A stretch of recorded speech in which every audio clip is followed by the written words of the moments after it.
société. Recording Alors, is on. Pour situer le rôle des conditions de travail, je crois qu'il faut d'abord rappeler des choses élémentaires. C'est que vous avez un virus.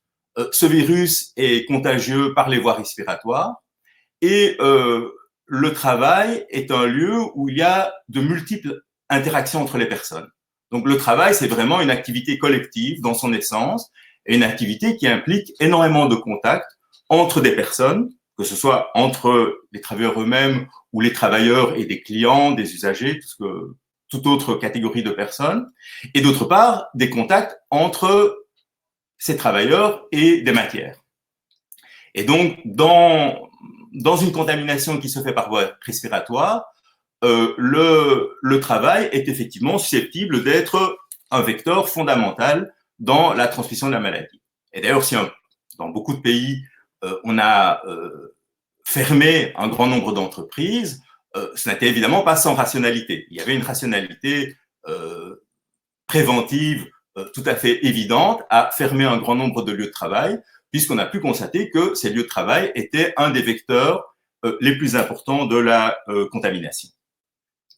Alors, ayant posé cela, je crois qu'il est important de voir qu'au contraire, dans les réponses qui sont apportées aujourd'hui à la pandémie, le travail est finalement très peu présent. Et donc ça, vous allez voir, ce sera surtout l'objet de la deuxième partie de l'exposé. En quoi la pandémie frappe de manière très inégale? En quoi est-ce que c'est un révélateur des inégalités sociales, et tout particulièrement des inégalités sociales de santé? Alors, si on l'aborde sous l'angle du travail, la première chose qui me paraît tout à fait évidente, c'est son lien avec la division sexuelle du travail. Autrement dit, si on prend les personnes qui ont été contagiées dans la catégorie d'âge de 20 à 64 ans, c'est-à-dire en gros la catégorie d'âge de personnes susceptibles d'effectuer un travail salarié, on va voir que ce sont les femmes qui ont été touchées, je dirais, de plein fouet. Donc, elles ont été au premier rang tout au long de cette crise dans les activités rémunérées. Je ne parle pas ici du travail domestique qui mériterait aussi d'être développé, mais ça, bon, faute de temps, je ne vais pas le considérer. Alors, pour donner une donnée qui est, voilà, qui remonte à quelques semaines, donc, mais qui donne quand même une idée de l'ampleur du problème, rien que dans le système de la santé publique en Espagne, il y a eu environ 30 000 personnes qui ont été contagiées par le virus, et sur ces 30 000 personnes, il y a 3/4 de femmes.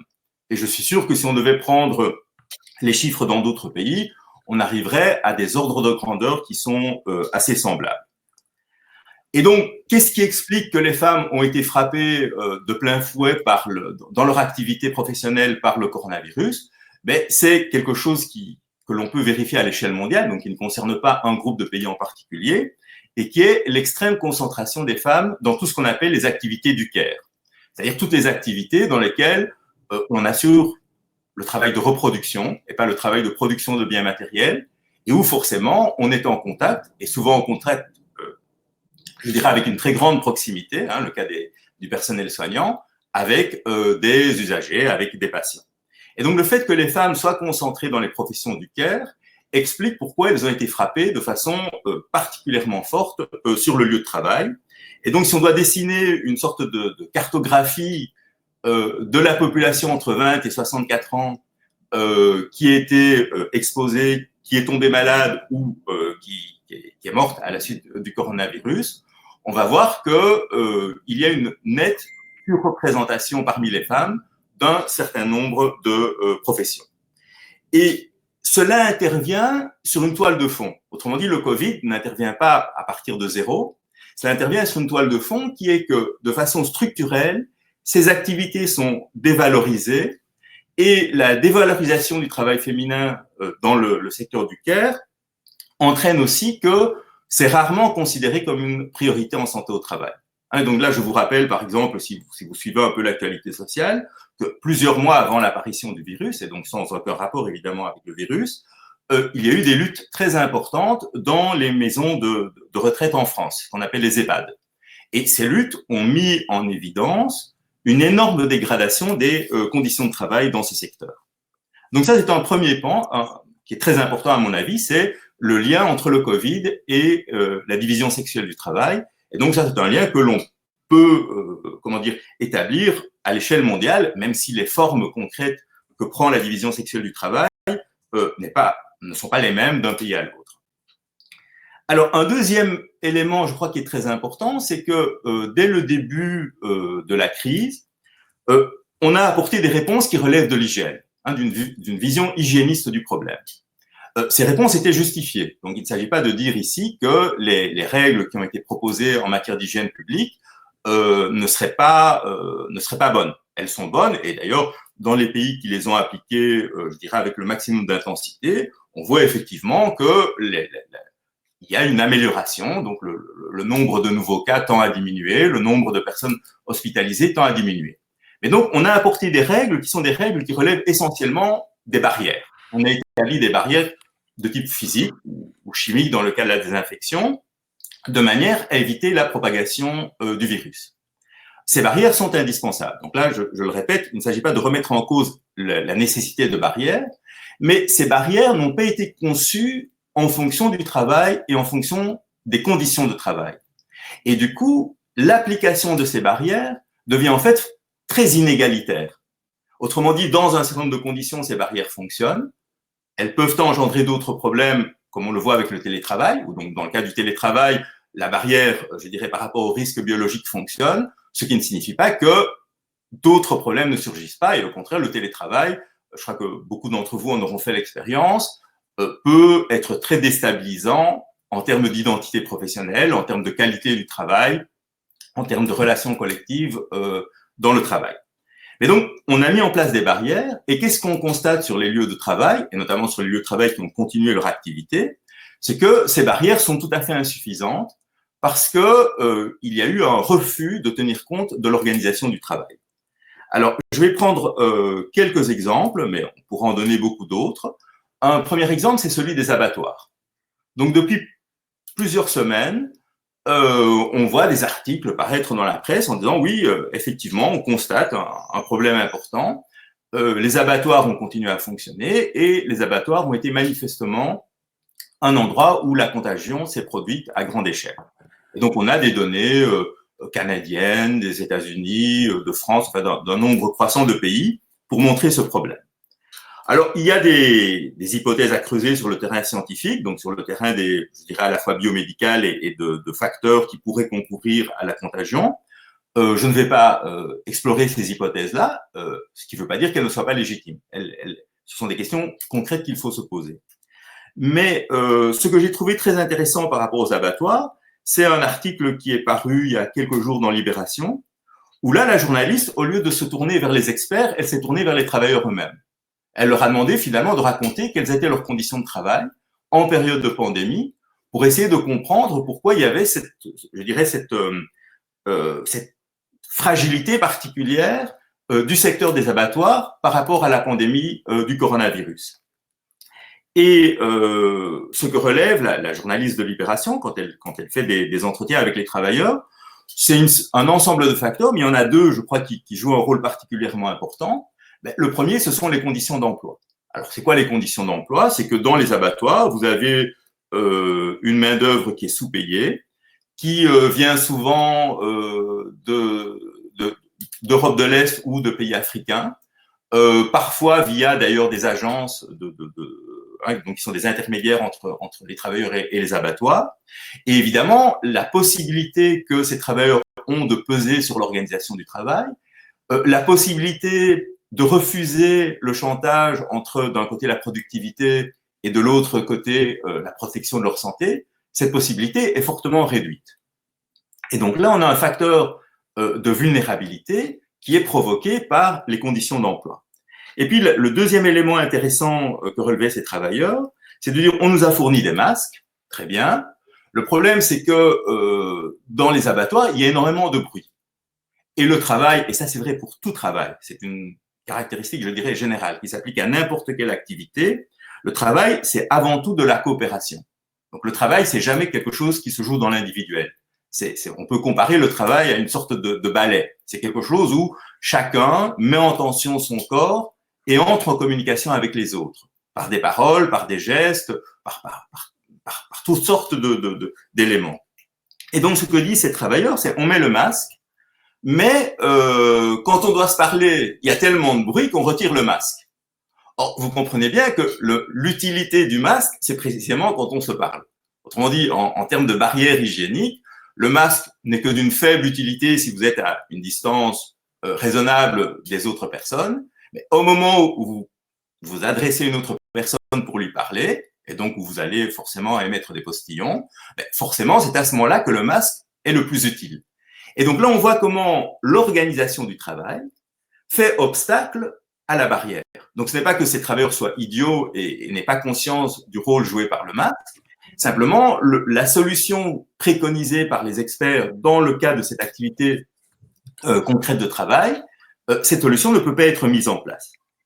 Alors je vais donner un autre exemple qui, au moment où j'ai préparé cette conférence, il était uniquement, à titre d'hypothèse.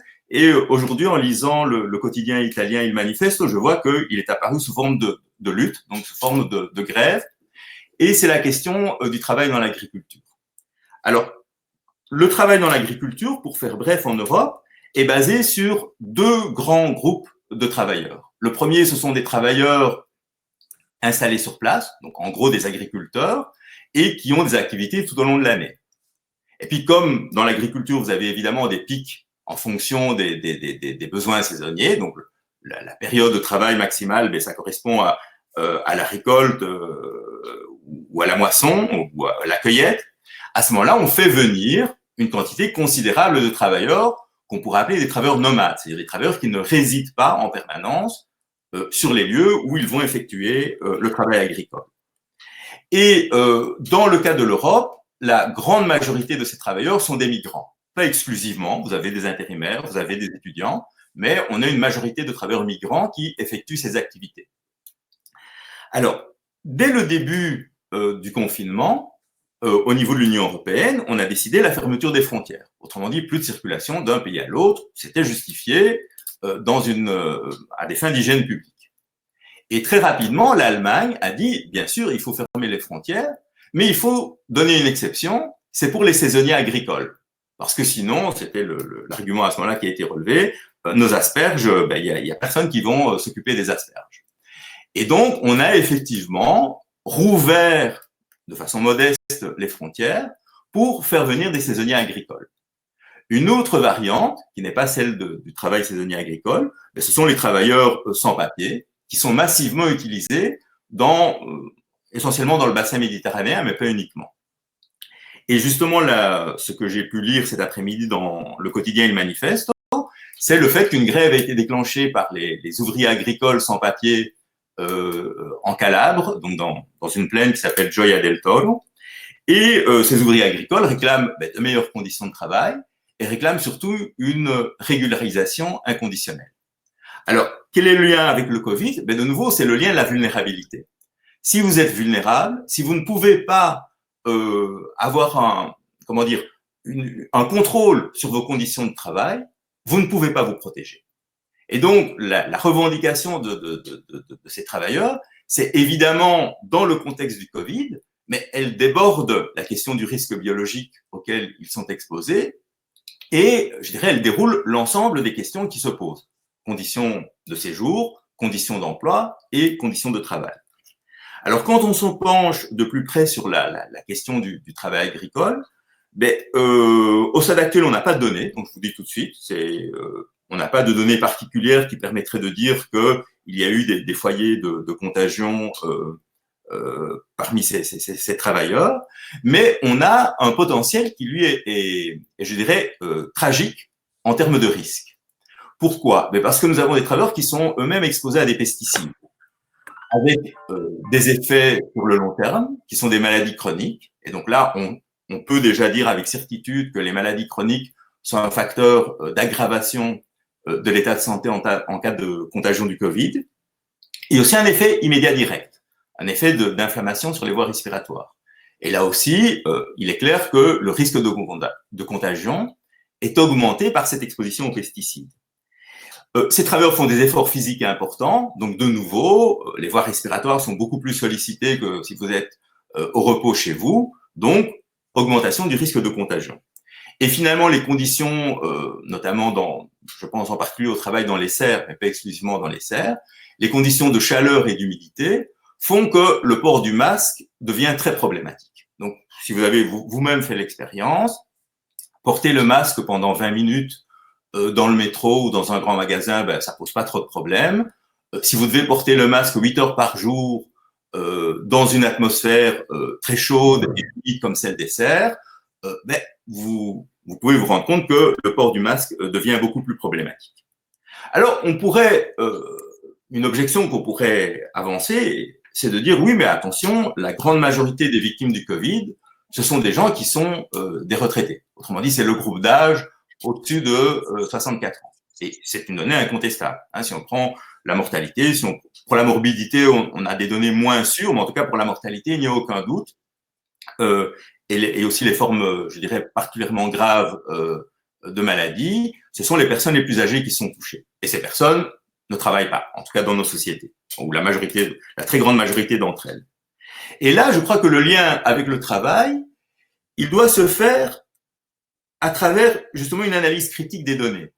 Et cette analyse critique montre que effectivement, les personnes de plus de 64 ans sont prédominantes parmi les victimes du Covid, que ces personnes ne travaillent pas, bien évidemment, mais que parmi ces personnes, la très très grande majorité vit en maison de repos.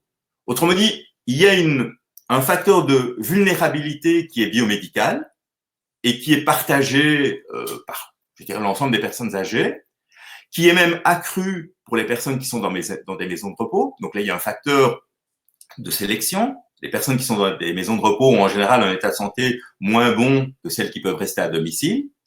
Mais l'effet particulier du Covid est fortement amplifié par la dégradation des conditions de travail qu'on a dans les maisons de repos. Et donc, c'est ça qui explique, à mon avis, mais donc là, je vous dis, sur le plan statistique, il y a des possibilités de faire ce travail, mais il n'a pas encore été réalisé.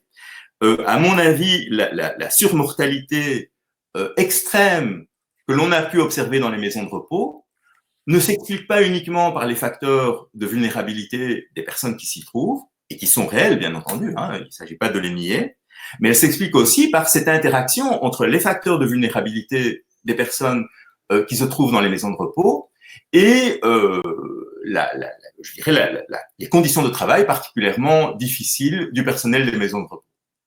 Et donc déjà avant le Covid, les grèves qui ont surgi dans le secteur des EHPAD en France ont mis en lumière cela. Hein, beaucoup de travailleuses, parce que c'est une écrasante majorité de femmes qui constituent le personnel dans les maisons de repos, disaient on a deux problèmes. On a le problème de défendre notre propre santé. Hein, le travail dans les maisons de repos est un travail d'une très grande pénibilité, et donc elles ont un problème par rapport à leur propre santé. Mais on a aussi le problème d'assurer un travail de qualité par rapport aux personnes âgées que nous soignons, et nous sommes dans une situation où nous ne pouvons pas faire un tel travail. Et donc, il y a une double révolte. Une révolte qui naît de l'impact de ces conditions de travail sur les travailleuses elles-mêmes, mais aussi une révolte qui naît d'une identité professionnelle. C'est de dire, nous voulons assurer un service de qualité aux personnes âgées qui se trouvent dans les maisons de repos, et nous ne sommes pas en capacité de le faire parce que les conditions de travail ne nous le permettent pas. Et donc là, je crois que dans la surmortalité qu'on observe chez les personnes âgées, et qui est un des éléments, je ne dis pas que c'est le seul élément, mais c'est un des éléments explicatifs de la forte surmortalité que l'on constate en Europe de l'Ouest. Hein, donc il y a des facteurs démographiques qui jouent, mais il y a aussi le pourcentage de personnes âgées qui se trouvent dans les maisons de repos, qui est un des éléments d'explication. Et cet élément d'explication est à mettre en rapport aussi avec le travail. Donc, comme toujours, les choses ne sont pas simples. Il n'y a jamais de causalité unique et déterminante, mais même dans la mortalité des personnes particulièrement âgées, les conditions de travail jouent un rôle important. Voilà, je propose de terminer cette première moitié de l'exposé. Donc, on va donner la parole à Dominique pour qu'elle indique un peu les questions, les points en débat. J'y répondrai et ensuite je vais passer à la deuxième partie de l'exposé. Je vais fermer mon micro. Mais il y a deux questions, Laurent. La première question concerne le télétravail. Tu l'as déjà abordé un petit peu dans ton exposé. C'est une question, savoir si le télétravail risque de devenir une norme et quel sera le prix pour les travailleurs et les travailleuses de ce qui deviendrait une norme de télétravail. La deuxième question, je te la lis parce que je ne la comprends pas très bien, donc je ne sais pas comment te faire. Si j'ai pas le contrôle sur mon travail, je ne suis pas indispensable, donc les métiers non manuels sont en voie de disparition, ou ce serait à quelle proportion, en quelle proportion? Et une troisième question qui vient de s'ajouter, y a-t-il en Belgique des études confirmant le lien établi en Chine, Italie et USA entre létalité et pollution atmosphérique? Donc 3 questions dans 3 domaines tout à fait différents. Je te redonne la parole. Alors, sur le télétravail, tout d'abord, on est passé, je dirais, peut-être que la personne qui a posé la question a lu un article de Naomi Klein là-dessus. Personnellement, cet article ne m'a pas du tout convaincu, donc je ne sais pas si c'est à ça qu'on fait référence. Et donc, elle voit dans ce qui se passe autour du Covid une sorte de projet des dominants pour imposer une espèce de dématérialisation du travail, à l'exception de quelques secteurs qui seront en quelque sorte les soutiers de cette société. Alors, je ne partage pas du tout cette vision des choses. Je ne partage pas cette vision des choses parce que le travail en tant que tel, c'est-à-dire en tant que processus de travail, résiste à cette dématérialisation. Autrement dit, qu'il y ait, et ce sera donc l'enjeu de conflit, ce n'est pas quelque chose qui est résolu à l'avance, qu'il y ait une augmentation, une amplification de la part du télétravail, c'est très possible. Et donc là, je crois qu'effectivement, dans 1 an, dans 2 ans, on pourra trancher et voir quelle est la part d'activité qui a été transférée de centres de travail vers des formes de télétravail. Donc ça, c'est quelque chose qui est tout à fait de l'ordre du possible. De là à dire qu'on va complètement basculer dans la manière de produire et aussi dans le domaine des services, là, je crois que c'est très peu probable. C'est très peu probable parce qu'il y aura d'abord des résistances de la part des collectifs de travail eux-mêmes. Il y aura des questions très importantes et que je crois que toutes les personnes d'entre vous qui ont fait du télétravail ces derniers temps ont pu s'en rendre compte, c'est que la qualité, avec une telle distance, elle est rarement au bout du chemin. Hein, donc, il se fait que je donne aussi des cours. J'ai dû réorganiser mes cours en télétravail. Mais j'ai donné des cours beaucoup moins bien que ce que j'aurais fait voilà, en faisant des exposés en présence des étudiants. Et donc, il y a quantité de problèmes qui se posent en termes de coopération, au sein d'équipes, etc., que les outils actuels du télétravail ne permettent pas d'affronter de façon satisfaisante. Donc, je dirais là-dessus, dire que le télétravail va devenir une norme, personnellement, je n'y crois pas. Et surtout, je crois qu'il y aura beaucoup de résistance à cela. Et une résistance complètement justifiée. Et donc, il y aura sans doute une augmentation du nombre de travailleurs faisant du télétravail, à temps complet, à temps partiel, on verra bien. Mais en tout cas, voilà, je ne crois pas que ce soit une tendance qui puisse se généraliser. Et, voilà, quand il faut produire dans l'agriculture, par définition, on ne fait pas du télétravail. Quand il faut faire du nettoyage, par définition, on ne fait pas du télétravail. Et donc, il y a quantité d'activités, je dirais, qui par leur nature même, ne peuvent pas être effectuées par du télétravail. Alors, il peut y avoir une robotisation qui fait que, effectivement, certaines activités pourraient être commandées à distance, mais on est loin du compte pour toute une série de fonctions. Je pense, voilà, dans le travail agricole, dans le travail du nettoyage, dans le travail de l'enseignement et des services, je ne crois pas à une espèce de robotisation généralisée en très peu de temps. En ce qui concerne les métiers non manuels en voie de disparition, c'est un peu j'ai un peu la même objection. Donc là, d'abord, je crois qu'il n'y a pas, ça n'existe pas, des métiers manuels et non manuels. Tous les métiers sont à la fois manuels et non manuels. Quand une femme de ménage intervient pour nettoyer, c'est un travail qui est à la fois intellectuel et manuel. Et quand je fais une conférence, c'est un travail qui est à la fois intellectuel et manuel. Donc, ce clivage manuel-non manuel, je crois qu'il faut être prudent avec cela. Et donc, annoncer que les travaux non manuels sont en voie de disparition, cela supposerait, je dirais, une intelligence supérieure des robots, mais qui laisse toujours le même problème. Qui va faire les logiciels, qui va contrôler ce qui se passe. Donc voilà, je n'irai pas tellement dans cette direction-là. Alors, la troisième question, donc, qui est d'un ordre différent, mais qui est aussi un point important, c'est le rapport entre la létalité et la pollution.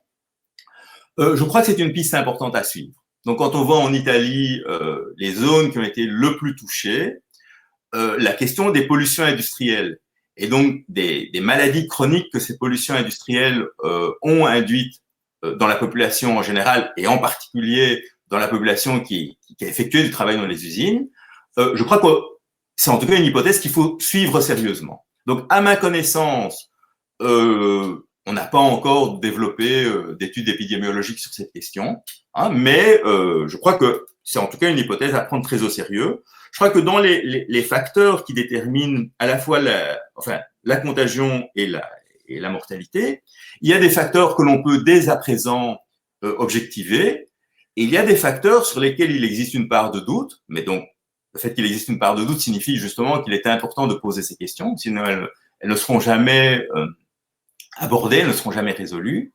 Et alors, il y a aussi des facteurs, je dirais, qui relèvent du hasard, mais ça c'est vrai dans toute pandémie.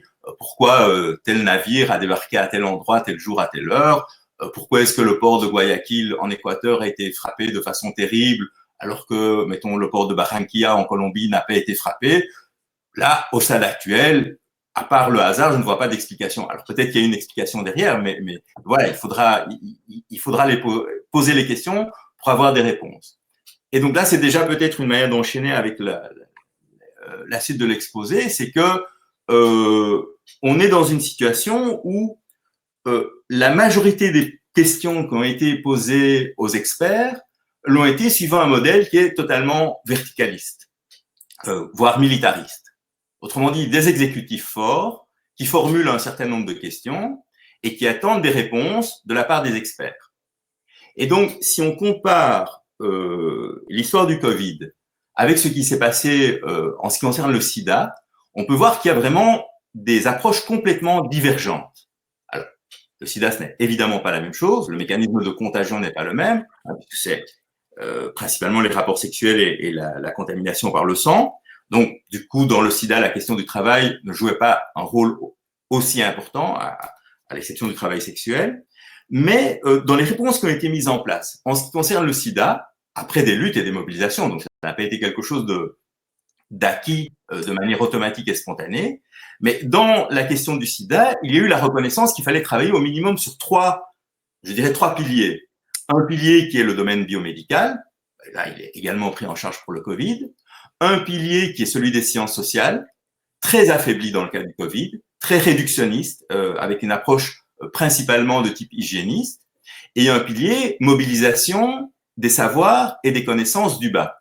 Et ça, c'est complètement rejeté actuellement dans les stratégies mises en place sur le Covid. Autrement dit, ce côté mobiliser les savoirs du bas, et donc à partir des savoirs du bas, reformuler les questions qui sont posées à la science et qui sont posées aux experts, ça, c'est une dimension qui aujourd'hui n'est pas du tout prise en compte, en tout cas dans les politiques publiques. Alors, un certain nombre de scientifiques s'efforcent de le faire, bien entendu, mais je dirais que ça reste quelque chose d'assez marginal quand il s'agit de passer au stade de la décision politique.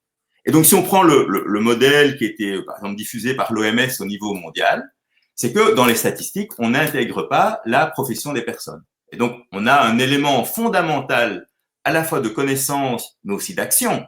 Parce que si on peut identifier très rapidement quels sont les secteurs les plus affectés, ben, il va de soi qu'on peut à ce moment-là mettre des mesures de prévention qui seraient plus efficaces dans ces secteurs-là. Et donc, le choix qui a été fait d'emblée, c'est une approche hygiéniste et un recueil des données qui est essentiellement basé sur, je dirais, les paramètres classiques d'une santé publique très traditionnelle, très conservatrice, c'est-à-dire non ouverte aux problèmes d'inégalité sociale de santé. Alors maintenant, ce que je voudrais faire, donc, c'est passer à la question des politiques et des luttes qui se sont déroulées autour du Covid. Je contrôle l'heure, oui, ça va. Je dirais qu'il y a eu en gros 3 étapes. Alors, les étapes ne sont d'un pays à l'autre, évidemment, le calendrier n'est pas exactement le même. Hein, et de même, l'intensité des réponses, leur combinaison peut varier énormément d'un pays à l'autre. Donc, c'est vraiment, ce que je vais dire, c'est quelque chose de très schématique. Et après, il faut l'adapter pays par pays où on n'a pas nécessairement exactement le même cheminement. Donc, la première étape, c'était le déni. Hein, là, disons la forme la plus tragique en termes de conséquences, c'est le déni de la part des autorités chinoises. Dans un premier temps, le Covid, c'était un problème de sécurité publique. Il s'agissait d'emprisonner les médecins ou les autres personnes qui dénonçaient la situation parce que ça portait atteinte au prestige du grand dirigeant et du parti. Et donc, on a perdu un temps précieux dans le déni. Et grosso modo, mais là, la situation est très variable d'un pays à l'autre. Bolsonaro est encore dans le déni, d'autres n'y sont plus. Donc là, cette étape du déni peut être plus ou moins longue, suivant les pays, suivant aussi les rapports de force dans chaque pays. Deuxième étape, et c'est un peu celle où on est aujourd'hui en Europe, mais avec une transition vers la troisième, c'est la mise en place de mesures d'hygiène publique. Et donc, ce sont les mesures de confinement, distance, les masques. Alors, sur les masques, il y a eu beaucoup de cafouillage, mais enfin, finalement, on a reconnu l'utilité des masques, des mesures de désinfection. Donc là, on a un ensemble de mesures qui sont tout à fait justifiées. Donc, de nouveau, il ne s'agit pas de vous appeler à désobéir par rapport à ces mesures. C'est pas du tout ça mon message. Donc, il faut effectivement adopter ces mesures d'hygiène, mais elles sont insuffisantes. Elles sont insuffisantes parce que la crise du Covid a immédiatement posé la question. D'accord, on ferme un certain nombre de lieux de travail, mais qu'est-ce qu'on ferme? Et il y avait une reconnaissance sociale qu'un certain nombre de lieux de travail ne peuvent pas être fermés parce que sans eux, on ne survit pas. Il fallait laisser les hôpitaux ouverts, il fallait laisser les maisons de repos ouvertes, il fallait laisser ouvert la chaîne de l'alimentation, etc., etc. Donc, il y avait une série de services essentiels qui ne pouvaient en aucun cas être fermés et où se trouvaient concentrées essentiellement des femmes. Donc ça, c'est l'aspect, je dirais, légitime de la non-fermeture. Et puis, il y avait un aspect moins légitime, et en tout cas qui a fait l'objet d'énormément de conflits, notamment en Italie du Nord, c'était de dire, on va quand même laisser ouvert une partie raisonnable de la production industrielle. Et alors, sur cette définition de ce qui est raisonnable ou pas, il y a immédiatement un conflit qui surgit. Le patronat disant, finalement, tout est raisonnable, il faut tout continuer. Au début, c'était à peu près ça la réponse patronale, sauf peut-être les fleuristes et je sais pas, et encore quelques activités artisanales. Et les travailleurs des entreprises en question ont remis en cause la non-fermeture. Et donc, on a eu un nombre considérable de luttes qui se sont livrées sur ce terrain. Je crois que le centre le plus actif, c'était l'Italie, mais pas exclusivement. Si vous prenez, par exemple, le travail dans la logistique, je crois que partout dans le monde, ou presque partout dans le monde, il y a eu des luttes, par exemple, dans les centres d'Amazon. Donc là, je crois que sur tous les continents, il y a eu des mobilisations pour dire, attendez, mais qu'est-ce qu'on fait comme travail? Est-ce que c'est vraiment indispensable à la survie de la société? Non. Pourquoi est-ce qu'on nous expose massivement à un tel risque? Et donc, ce que les travailleurs ont remis en cause dans ces luttes, c'est le double standard. Le double standard qui était un niveau très élevé d'exigence en hygiène publique par rapport à la population en général, donc tout ce qu'on a fait en matière de confinement, et un niveau d'exigence beaucoup plus bas quand il s'agissait du travail. Et donc, on a dit aux travailleurs d'Amazon, on a dit aux travailleurs de la chimie, on a dit à Sud Aviation et dans quantité d'autres entreprises, ah non, pas de problème, on va vous donner quelques masques, vous allez vous laver les mains, mais vous en faites pas, c'est pas si grave que ça, etc., etc. Et donc, c'est ce double langage qui a été dénoncé. Ce n'est pas les mesures d'hygiène en tant que telles qui ont été dénoncées. C'est le fait que les mesures d'hygiène que l'on appliquait à la population en général ne trouvaient pas une réponse satisfaisante sur le terrain du travail. Et donc, ça, c'est la première grande vague de conflictualité sociale dans le cadre du Covid. Alors, maintenant, on est en Europe, en tout cas, je dirais, dans une situation intermédiaire. C'est-à-dire que petit à petit, on va du confinement vers le déconfinement. Et donc, les rythmes ne sont pas les mêmes d'un pays à l'autre. Par exemple, l'Espagne est plus prudente que l'Italie en la matière, et donc il va y avoir des différences en termes de calendrier. Alors, quel est l'enjeu principal en ce qui concerne le travail pour le déconfinement? C'est que la volonté des gouvernements et la volonté du patronat, c'est de dire le déconfinement se fait dans les conditions suivantes. Retour aux conditions normales de travail, plus beaucoup d'hygiène. Et ça ne marche pas. Et ça ne marche pas en raison des caractéristiques propres du travail. Autrement dit, on va reprendre l'organisation du travail telle qu'elle est et on va plaquer sur cette organisation un certain nombre de barrières, hein, la distance, la désinfection régulière, etc., les équipements de protection individuelle, ça ne marche pas. Et donc, on l'a vu avec l'exemple que j'ai donné tout à l'heure des abattoirs. Dans tous ces abattoirs, vous avez des affiches qui reprennent les règles essentielles de protection hygiénique. Mais elles ne produisent évidemment pas d'effet parce qu'elles sont en contradiction, d'une part avec le processus même du travail et d'autre part avec les conditions d'emploi dans ce secteur. Et donc ça, c'est quelque chose qu'on va retrouver constamment. C'est cette tension entre une attention exclusive ou quasi exclusive sur l'hygiène, qui est la position des gouvernements et qui est la position du patronat, et le fait que les travailleurs tendent à percevoir leurs conditions de travail, et à juste titre, comme un tout, dans lequel il y a une interconnexion entre les différents risques. Il y a le risque biologique, et le Covid est un risque biologique, mais il y a quantité d'autres risques, des risques chimiques, des problèmes de troubles musculo-squelettiques, des risques psychosociaux. Et donc, la perception qu'a le monde du travail de ces risques est une perception globale, à mon avis entièrement justifiée, dans laquelle l'enjeu principal, c'est l'organisation du travail. Mais poser la question de l'organisation du travail, c'est poser la question du pouvoir. Et ça, évidemment, c'est éminemment sensible. Alors, je vais prendre l'exemple qui s'est déroulé ici à Bruxelles, hein, qui est celui des conducteurs d'autobus de la STIB. Donc, pour les auditeurs qui ne sont pas belges, c'est la Société des transports en commun de la région bruxelloise, qui gère à la fois les autobus, les trams et le métro. Et donc, qu'est-ce qui s'est passé dans les autobus, enfin, plutôt dans la Société des transports en commun, donc à la STIB, c'est qu'il y a eu un accord. Alors là, c'est pas un accord de reprise, parce qu'en fait, le travail n'a jamais été arrêté complètement, mais il y a eu une augmentation de la charge de travail liée à la perspective de déconfinement. Et donc, il y a eu un accord qui était passé entre l'employeur et les permanents de l'organisation syndicale, sans passer par la base et sans passer par ce qui est l'équivalent en France des comités de sécurité et hygiène, c'est-à-dire les CPPT. Et donc, on a défini un certain nombre de barrières physiques. Hein, le fait que les passagers ne peuvent pas monter par la porte avant, le fait que il y a des équipements de protection individuelle qui ont été distribués, et on demande aux passagers de porter des masques. Donc ça, ce sont des moyens qui établissent effectivement des barrières hygiéniques. Ce que qu'ont fait les chauffeurs d'autobus, d'abord, ils ont protesté contre le manque de démocratie syndicale. Hein, pourquoi un accord sans être passé par la base? Et le deuxième élément, ils ont dit, mais notre santé n'est pas du tout protégée.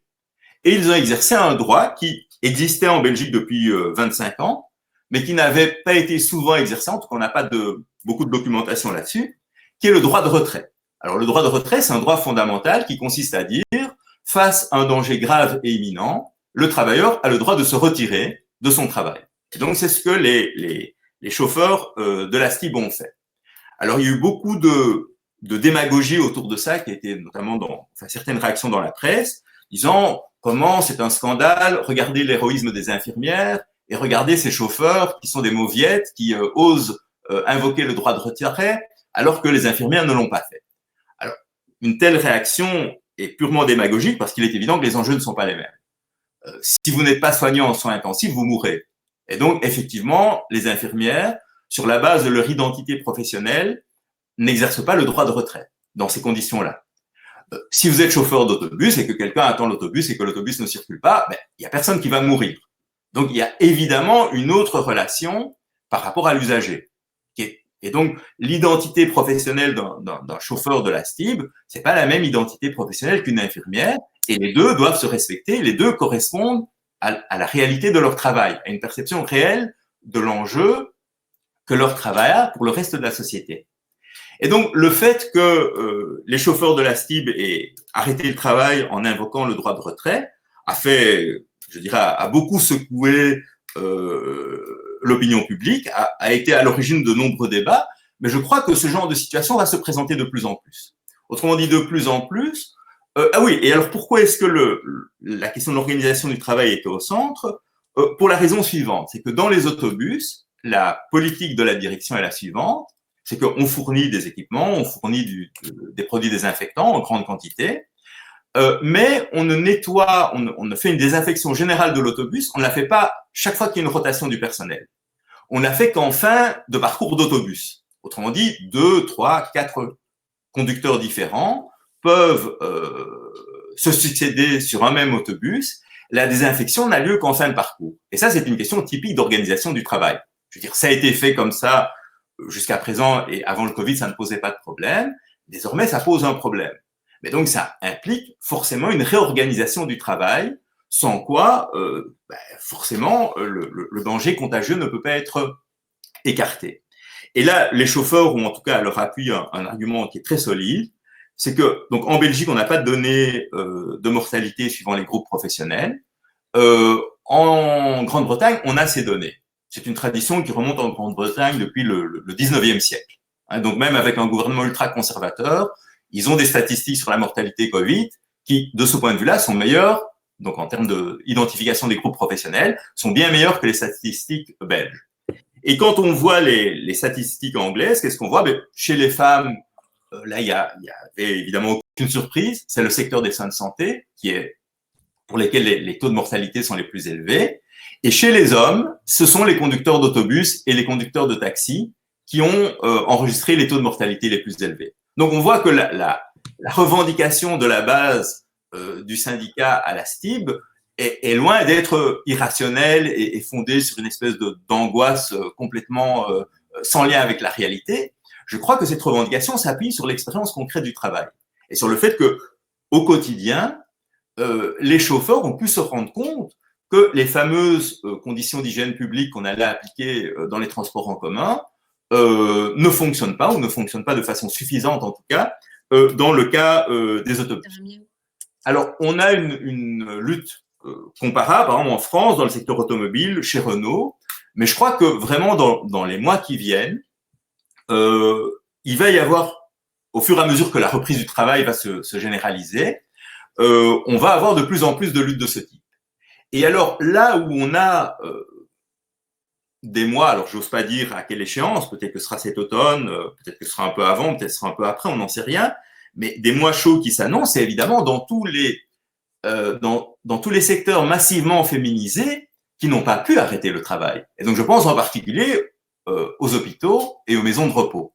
Là, c'est clair que donc il y a eu dans un certain nombre d'hôpitaux les infirmières qui ont mis des grandes affiches disant « Aujourd'hui, nous soignons, demain, nous sommes dans la rue ». Et donc là, je crois que effectivement, c'est une échéance qui va venir. Alors, impossible de dire, je crois qu'il faudra être sorti de la phase la plus aiguë de la crise sanitaire pour que on passe à des actions comme des grèves, etc. Mais je crois que ce qu'il y a d'important dans ces luttes qui s'annoncent, c'est que les infirmières, enfin de façon générale les professions du secteur de la santé, ont gagné une énorme sympathie, une énorme légitimité vis-à-vis de l'opinion publique. Et donc, le rapport de force de ce point de vue-là sera meilleur qu'il ne l'était avant le Covid. Alors, pour résumer, et comme ça on laisse du temps quand même pour les questions ou le débat, je dirais qu'il y a plusieurs points que je voudrais mettre en avant. C'est de dire, si on veut aborder la question de l'organisation du travail, qui pour moi est l'enjeu central, et donc quand je dis ça, ça ne veut pas dire que l'hygiène ne pose pas de problème, elle a sa place, mais je crois que l'enjeu central, c'est l'organisation du travail. La seule réponse possible, c'est la démocratie au travail. Et donc ça, c'est un enjeu qui est politique. Et donc, s'il n'y a pas de contrôle de la part des collectifs de travail sur l'organisation du travail, on va forcément vers des situations qui seront des situations dégradées. Alors, pas forcément uniquement en raison du risque infectieux. Autrement dit, on peut même imaginer qu'au bout d'un certain temps, on ait les réponses suffisantes pour faire face au risque biologique. L'ensemble des autres éléments de l'organisation du travail auront été suffisamment impactés pour dire qu'ils continueront à s'opposer. Et donc, je veux dire, on peut parfaitement imaginer une période pendant laquelle le risque, enfin, on aurait des réponses satisfaisantes par rapport au risque biologique, mais l'exemple que je viens de donner en ce qui concerne le secteur des soins de santé, les problèmes seront toujours là.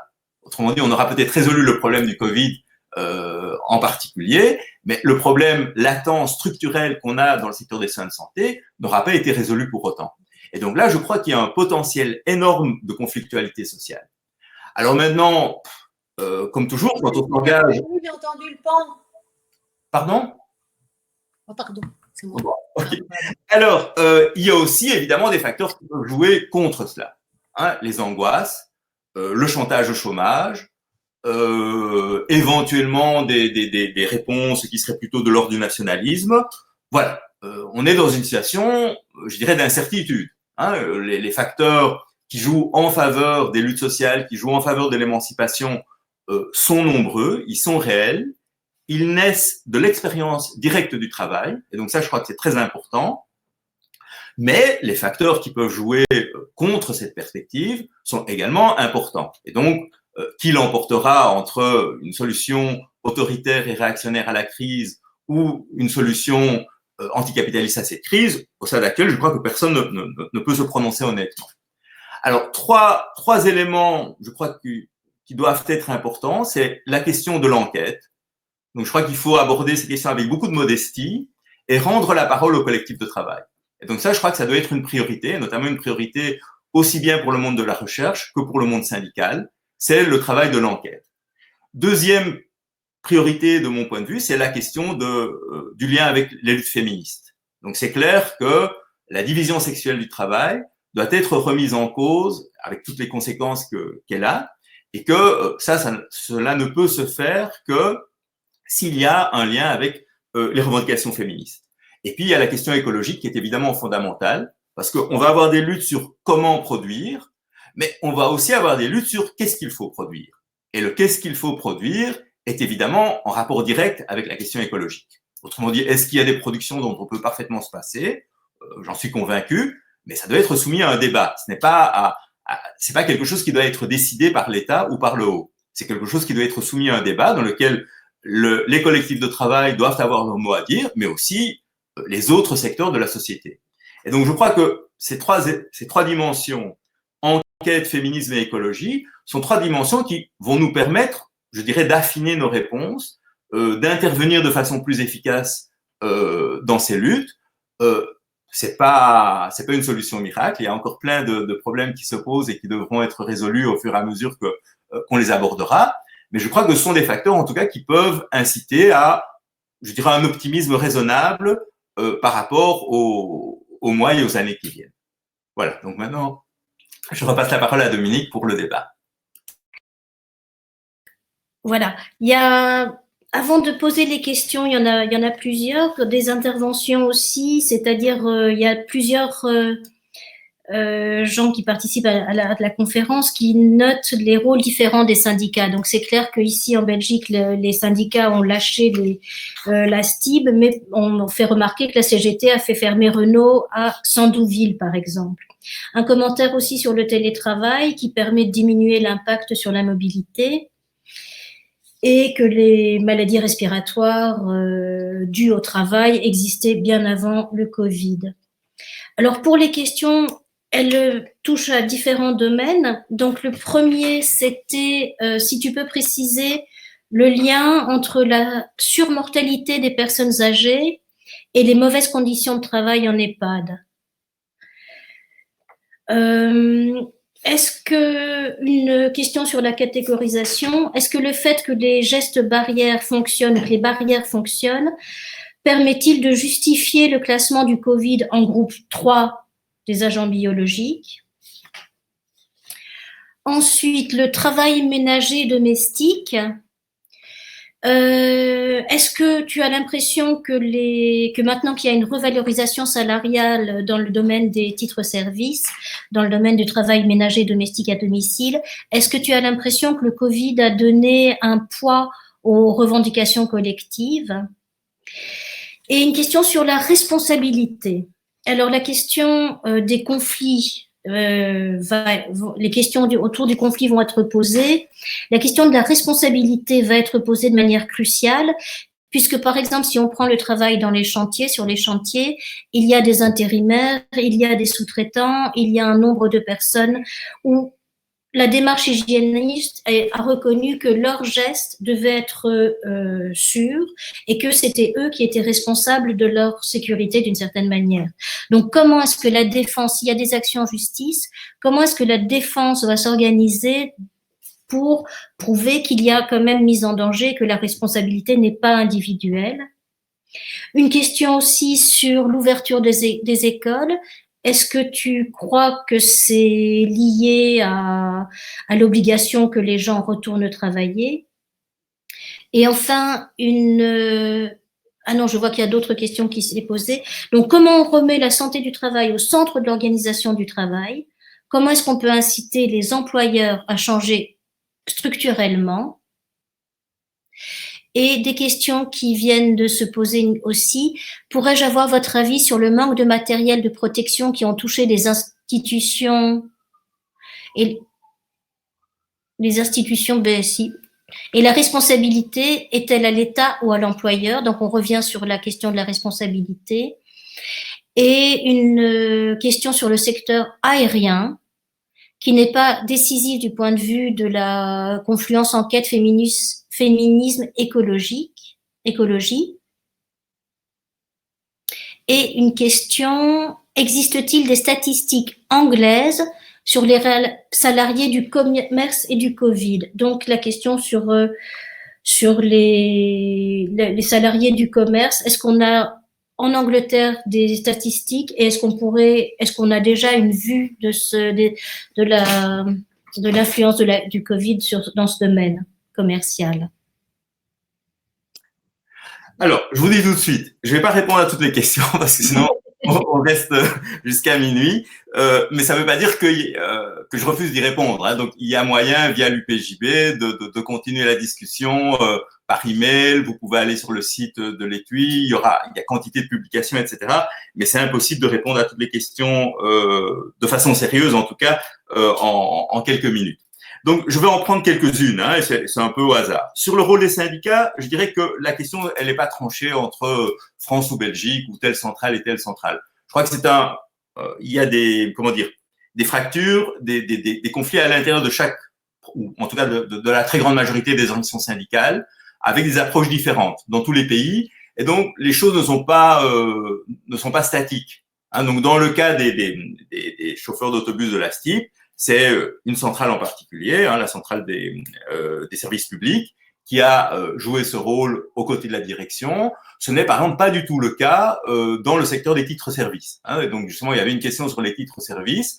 Au sein de l'FGTB, le secteur des titres-services a été au contraire très fortement mobilisé et fait des enquêtes sur le terrain depuis la base pour essayer de porter les revendications des travailleuses à tous les niveaux. Et donc là, je dirais, voilà, il y a des conflits qui font que les étiquettes traditionnelles qu'on pouvait donner au sein du mouvement syndical en disant tel secteur est plus combatif, plus à gauche, tel secteur est plus droitier, une partie de ces étiquettes ne tiennent plus.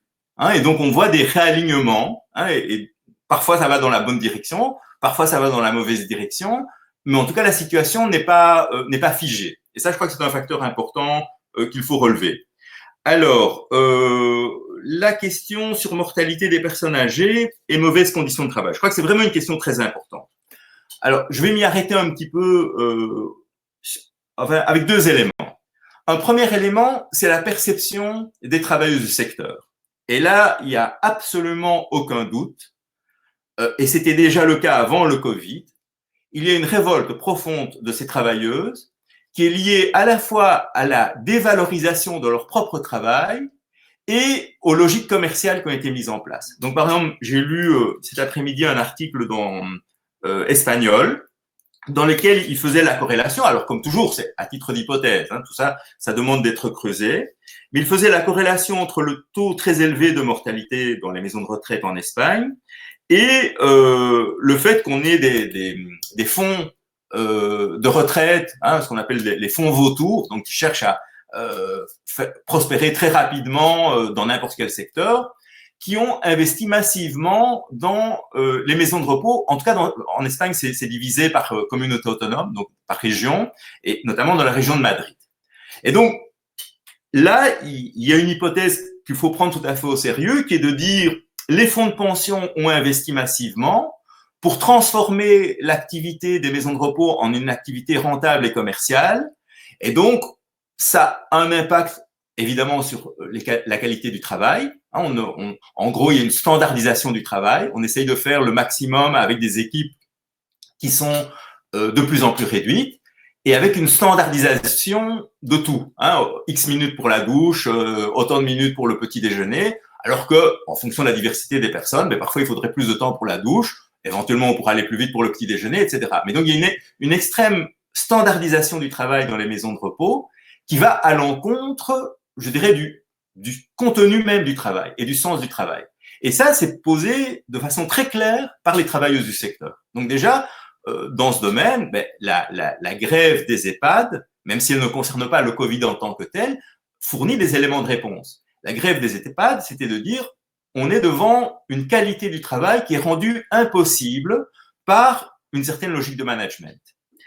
Alors, sur la question spécifique maintenant du Covid, il y a, au plan scientifique, une manière raisonnable d'aborder les choses, c'est de travailler sur les excès de mortalité. Autrement dit, on a des données statistiques suffisantes pour pouvoir comparer les excès de mortalité entre personnes du même âge, donc au moment de la crise du Covid et avant la crise du Covid. Et donc, on peut raisonnablement penser que si on observe un différentiel entre les excès de mortalité que l'on constatait déjà avant le Covid et les excès de mortalité que l'on constate pendant le Covid, ce différentiel s'explique justement par, la dimension spécifique des conditions de vie dans les maisons de repos, et donc dans lesquelles la question des conditions de travail joue un rôle déterminant. Donc, pour m'expliquer plus clairement là-dessus, les personnes qui sont dans les maisons de repos ont déjà une vulnérabilité plus grande sur le plan biomédical. Mais ça, on peut l'observer en permanence. Donc, si on prend les statistiques de mortalité d'il y a 1 an ou d'il y a 2 ans, on observera une surmortalité dans les maisons de repos. Donc, la partie additionnelle de la surmortalité, celle qui est propre à la période du Covid, elle répondrait en tout cas largement à la question en quoi les maisons de repos ont-elles, considérablement aggravé les facteurs de vulnérabilité déjà existants chez les personnes qui se trouvent dans ces maisons de repos. Alors, on m'a posé aussi une question sur et ce sera la dernière que je prendrai. Je suis vraiment désolé, mais c'est pour m'en tenir aux limites de temps. Sur une décision politique qui a été très controversée et qui est le fait que, au niveau de l'Union européenne, mais on a exactement la même chose dans les différents États de l'Union européenne, quand il s'agit de donner un niveau de danger, donc de classifier le danger représenté par le Covid, les États et la Commission européenne ont dit que c'est un danger intermédiaire. Donc, pour simplifier les choses, on a une législation dans laquelle on a 3 étapes. On a une première étape qui est la classification, et on a la même chose pour les produits chimiques. C'est le principe de base est le même. Donc, il faut classifier. Et on ne classifie pas, on classifie en fonction d'études scientifiques sur les données qu'on a concernant la dangerosité de quelque chose. On a la gestion des risques, donc les mesures à adopter par rapport aux risques biologiques et qui sont évidemment graduées en fonction de la classification. Donc, plus le danger est élevé, plus les mesures seront exigeantes.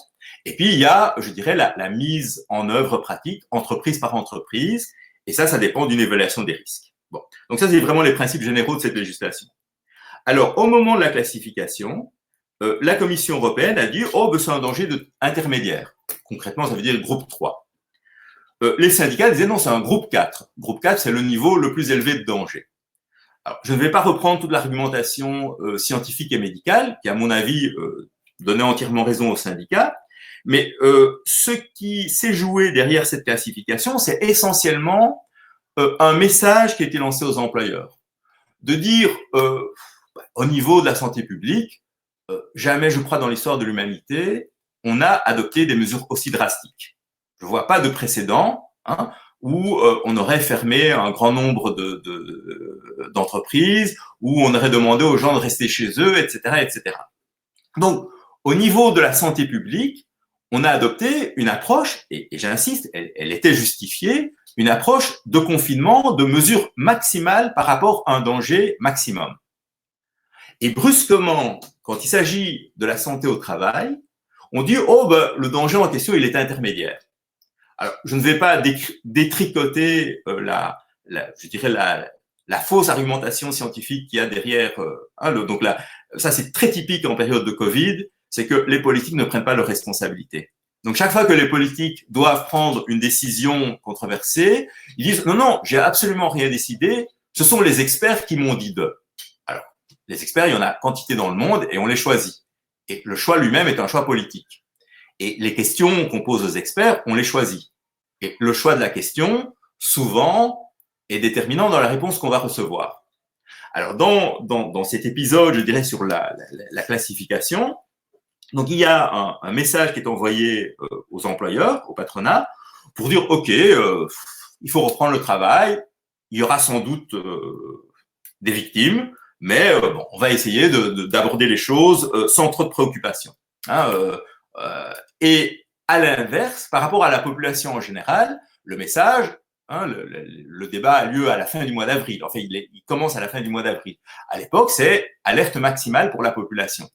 Et donc, je crois que derrière, je dirais ce qu'il y a des enjeux qui sont techniques, juridiques, scientifiques, etc., il y a un enjeu politique fondamental et que les populations peuvent bien percevoir. C'est que, en tant que citoyen, en tant qu'être humain, on a effectivement, on nous a dit, vous êtes confronté au danger maximum, il faut faire le plus possible pour vous protéger, à juste titre. En tant que travailleur, vous êtes confronté à un danger de rang intermédiaire. On va faire des efforts, bien entendu, mais il ne faut pas exagérer, il ne faut pas considérer le risque comme étant excessif. Et donc, c'est un débat qui à mon avis, je dirais le débat technique sur la directive va prendre encore du temps parce que, bon, sur le plan technique, le Parlement européen ne s'est pas encore prononcé et pourrait se prononcer. Mais en dehors, je dirais, de ce débat technique sur la directive agents biologiques, il y a en fait un débat politique de fond. C'est est-ce que pour la reprise au travail, on est prêt à sacrifier des vies humaines en sachant que les sacrifices seront tout à fait, inégalement répartis dans la société. Autrement dit que ce seront les professions, qu'un certain nombre de professions vont être particulièrement frappées et d'autres seront, heureusement pour elles, relativement protégées. Et donc, à travers cette réponse fausse qui est donnée par rapport aux conditions de travail, on va accroître les inégalités sociales de santé. Voilà, j'ai un petit peu dépassé la limite qui avait été prévue, donc je vous demande de m'excuser par rapport à si on était dans dans une réunion dans notre salle 61 rue de la Victoire, ce sera avec beaucoup de plaisir qu'on poursuivrait le débat et la conférence. Pour une téléconférence, c'est pas évident. Je sais que l'attention au bout d'un certain temps faiblit. Donc, je vous remercie de votre participation. Il y a une partie des questions auxquelles j'ai pas répondu, j'en suis conscient, mais on pourra les aborder dans d'autres cadres. Et je crois que l'UPJB va organiser d'autres activités liées à la question du Covid. Mais là, je vais repasser la parole à Dominique qui va vous en dire peut-être quelques mots. Et je vous remercie. Merci beaucoup, Laurent. Alors, effectivement, d'abord, je signale que tu seras demain encore, au sein d'une vidéoconférence à 20h30. Le titre, c'est Pandémie, science, pouvoir et société. Il y a des thèmes que tu as abordés là maintenant de manière peut-être un peu rapide qui seront peut-être développés demain dans la conférence. Donc, on a l'idée aussi effectivement d'organiser à l'UPJB une autre conférence sur le Covid et sur les conditions de travail avec un panel. Donc, ce serait au mois de juin une table ronde. Laurent serait à nouveau invité, mais il y aurait aussi des syndicalistes, entre autres dans le domaine des titres-services, des travailleurs de la STIB, des travailleuses de la STIB. Enfin, on voudrait revenir, c'est un sujet extrêmement important qui nous touche tous maintenant. Donc, on vous proposera fin mai, au mois de juin, une autre conférence, mais ce sera plutôt alors une table ronde. En tout cas, je remercie vraiment Laurent Vogel. Il y a des questions qui restent un petit peu en suspens, comme effectivement une question qui me paraissait importante, c'était la responsabilité juridique. Voilà, on avait décidé d'un temps et ce temps est déjà non seulement imparti, mais mais dépassé. Donc, merci énormément à vous. N'hésitez pas, si vous avez des remarques, des questions, vous pouvez envoyer des mails à l'UPJB. Vous trouvez tous les renseignements sur l'UPJB à upjb.be. Sur le site de l'UPJB, vous trouverez l'adresse mail. Et Laurent prendra peut-être un petit peu de temps pour vous répondre. En tout cas, merci beaucoup à tous et merci beaucoup à Laurent. À bientôt.